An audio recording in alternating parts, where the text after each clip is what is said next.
Warriors are 2-0 in the Jimmy Butler era, but they are still missing a major piece of the puzzle if they want to compete in the Western Conference and potentially make an NBA Finals run. You're watching Warriors Today by Chat Sports. I'm your host, Tyler Smith, and on today's show, we have a major Jonathan Kuminga injury update. Remember, he's missed over a month now with the Warriors, and it looks like a return could be on the horizon, but it doesn't look like it's going to be before the All-Star break. Golden State and NBA.com released this official injury update as follows. Golden State Warriors forward Jonathan Kuminga, who suffered a sprained right ankle on January 4th versus Memphis and has missed the last 18 games, was recently re-evaluated. The re-evaluation indicated that Kuminga is making good progress.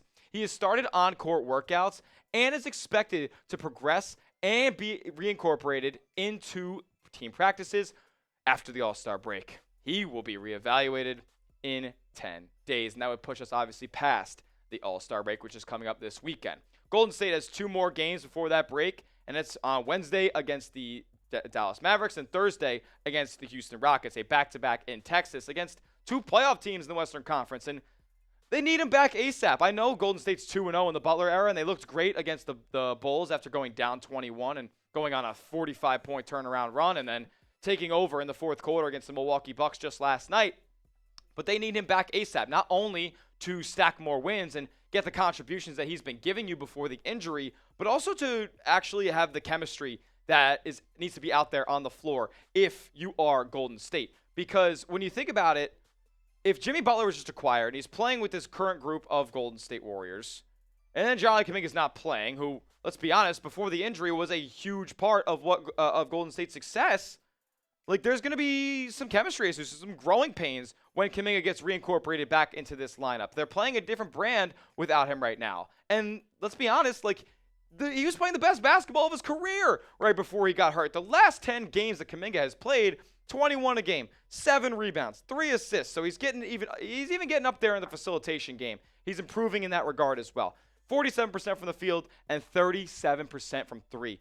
As long as he can be league average from three-point range on 3-4 attempts a night, I mean, the world is Jonathan Kuminga's oyster. And I really think that Golden State will only get better once he comes back, but you got to come back soon because you don't want to play too long without him to where, Butler's not comfortable and things start not going as well as they were when Kuminga was out of the lineup and these past few games with Jimmy Butler. And that's another point I want to make. Like, I want him to learn from Jimmy. I want him to be a sponge when it comes to molding his game and becoming a veteran like Jimmy Butler was. Because Jimmy was a very raw prospect heading into this league. He was not a guy who was a polished jump shooter, and let's be honest, he still isn't a polished jump shooter today, but he has evolved in so many different ways and added so many different elements to his game in the, 13 years, 14 years he has been in this league, and Kuminga can use all of that. Jimmy's a very high IQ defensive player. Kuminga needs to improve in that regard. He is a very good decision maker and facilitator of the basketball. Kuminga needs to improve in that regard if he wants to be a small forward during his career. I don't know, man. I'm very much looking forward to Jonathan Kuminga coming back to this lineup. I want to see how it all looks together on the floor, but I am a little concerned about the spacing, potentially with Kuminga having an off shooting night, and we know Butler's not a threat from three-point range. I'm a little concerned with the space on that team, but I want to see it all come together and gel and have the Warriors at full strength because, I mean, over these last 2 games, we've seen what they're capable of, especially in the offensive end. Adding another 20-point-per-game score into the mix is only going to do more wonders for this Golden State team. If you want to see Kuminga get healthy soon, hit that thumbs-up icon. Like today's video because I want to see him get healthy soon. Everybody should want to see him get healthy soon. So as many views as we got on this video, that's how many likes we should have on this thing. So hit that thumbs-up icon if you want to see JK get healthy soon. On the next half of today's show, we got to react to Golden State's matchup against the Milwaukee Bucks. They put on an absolute show in that fourth quarter, and I can't wait to talk about it. Might be doing the QP song again. Well, that in a moment, but first, I got to give a major shout-out to today's sponsor, and that is Prize Picks. Prize Picks is daily fantasy made easy, and it's the #1 daily fantasy sports platform in all of America with over 10 million active users, including yours truly. I was a customer even before they were a sponsor here at Chat Sports because they always offer incredible deals, like a free $50 in your account when you place your first $5 entry after using our promo code CLNS. And you might be asking me, Tyler, how do you place an entry on Prize Picks? Because I want that free $50. I'll tell you, super simple. Just pick a lineup of 2 to 6 player stat projections and just pick more or less, whether it's basketball, baseball coming up, hockey, esports, college sports, does not matter. Prize Picks has it all. Now, my lineup wasn't exactly super successful last night, even though Jimmy Butler did get more than 31 points, rebounds, and assists. AJ Green, I don't know if he actually ended up getting 9 points. I'll look at that in a minute. But Buddy Hield unfortunately got more than 4 rebounds, and I thought he was due for a little regression after getting 5 rebounds in the first quarter last game, but I overthought it. You could tail my picks. You could fade my picks. Just make sure you go and do it at Prize Picks. Download the Prize Picks app today. Use our promo code CLNS for $50 instantly when you place your first $5 entry. You don't even need to win to receive the $50. It's guaranteed. Prize Picks. Run your game. All that information will be clickable down in the comment section and description of today's video. All right, so let's talk about Warriors-Bucks here. 125-111, your final. And you know what? Golden State put on a show in that fourth quarter. I mean, they went in to quarter number 4 with a fairly small margin of the lead. Like, they absolutely went off. And I want to see quarter by quarter exactly what Golden State went and did in this ballgame. Let's take a look real quick. I mean, Golden State was up, if you do the quick maths here, 79 to 73 heading into that fourth quarter. 89 to 73? No. I'm tweaking.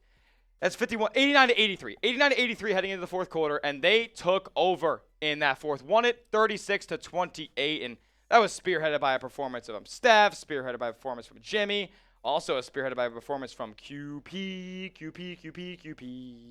But we got to start with Steph, who tied his season high with 38 of them banks.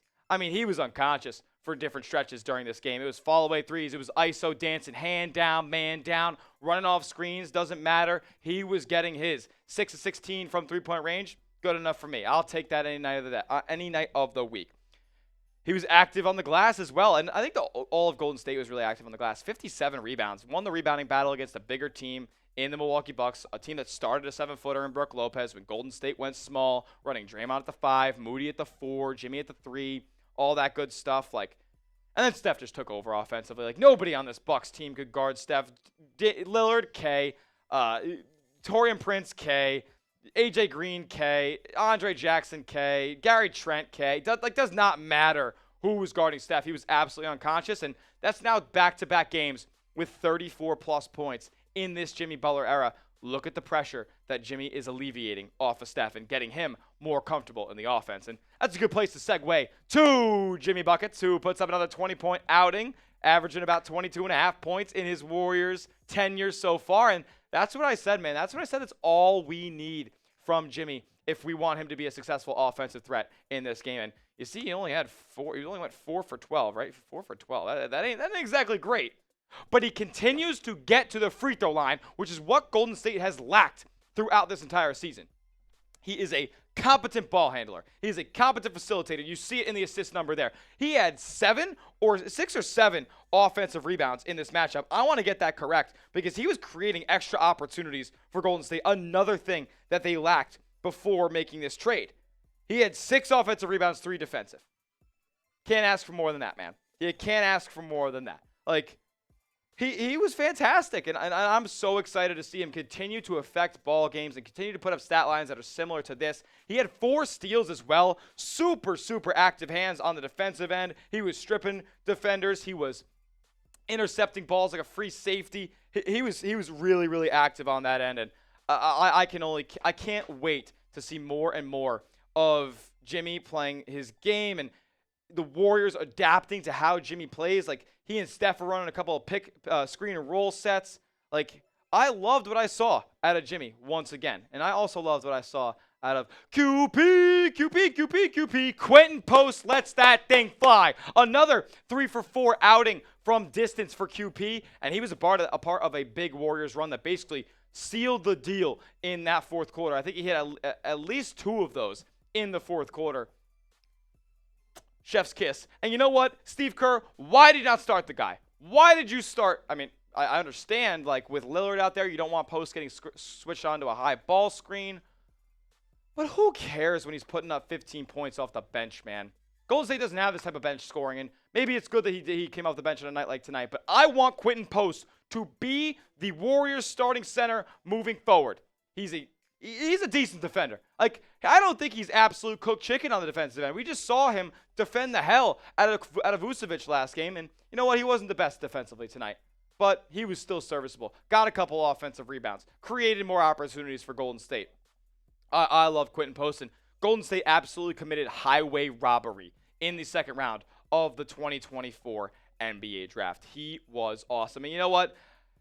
I shat on him a little bit last game, for lack of a better word, but Buddy Hield was awesome tonight. Buddy Hield was great. 2 of 8 from 3, but early on in that game, like, he was kind of the offensive engine for Golden State. Had a couple of fast break layups, had a couple of steals, really active on the glass. You saw 7 rebounds, way more than the prize picks projection that I had out there. Buddy was good.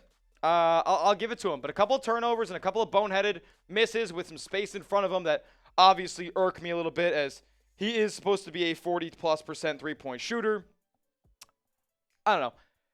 I'm in and out on Buddy, and that's kind of the story of him, right? Like, he's a really inconsistent player, and you got to take the good with the bad, but I would like to see him maybe take a little bit less of a elevated role than he has right now. Moses Moody was great. We'll run through a couple other players here for Golden State. He's obviously always doing the dirty work. Played awesome defense tonight on multiple players. Moses Moody was matched up on just about everybody for the Milwaukee Bucks tonight, and I can't wait to see him get more and more involved. He finally seems like he has an established spot in this rotation. Draymond didn't do so much, fouled a bunch, got a tech, but he was still Draymond, and he was still effective in a bunch of different ways. 6, 3, and 5, like, fine by me. Warriors won by 14. I'm not going to complain about individual performances right now. GP2 was solid, played some good defense after getting cooked on his first one-on-one matchup against Damian Lillard. Pods was good again as well. 9 rebounds for Pods. He drew 2 big-time offensive fouls from the Bucks as well there in that second half. Masterful performance from him as well. Looney might stink.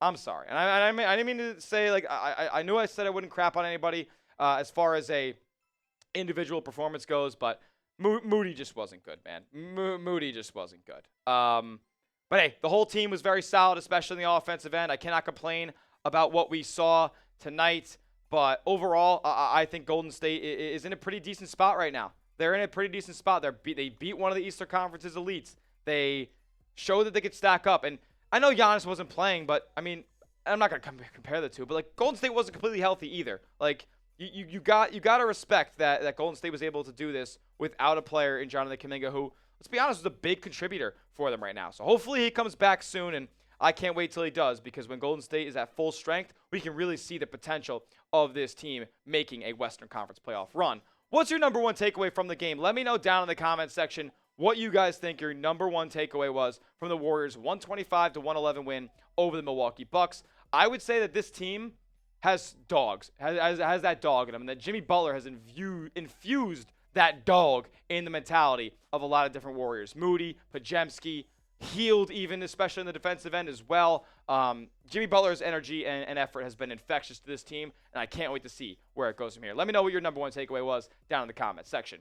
And make sure you are subscribed to the channel. We just hit 73,000 subscribers right here at Warriors today, so I cannot thank you guys enough for helping us reach that milestone. Had an awesome watch party. Can't wait till we're back on the next one. Subscribing and turning notifications on so when we do post a video or go live, you get an alert on your device. We'll see you guys in the next one. Thanks for joining us, and let's go Dubs.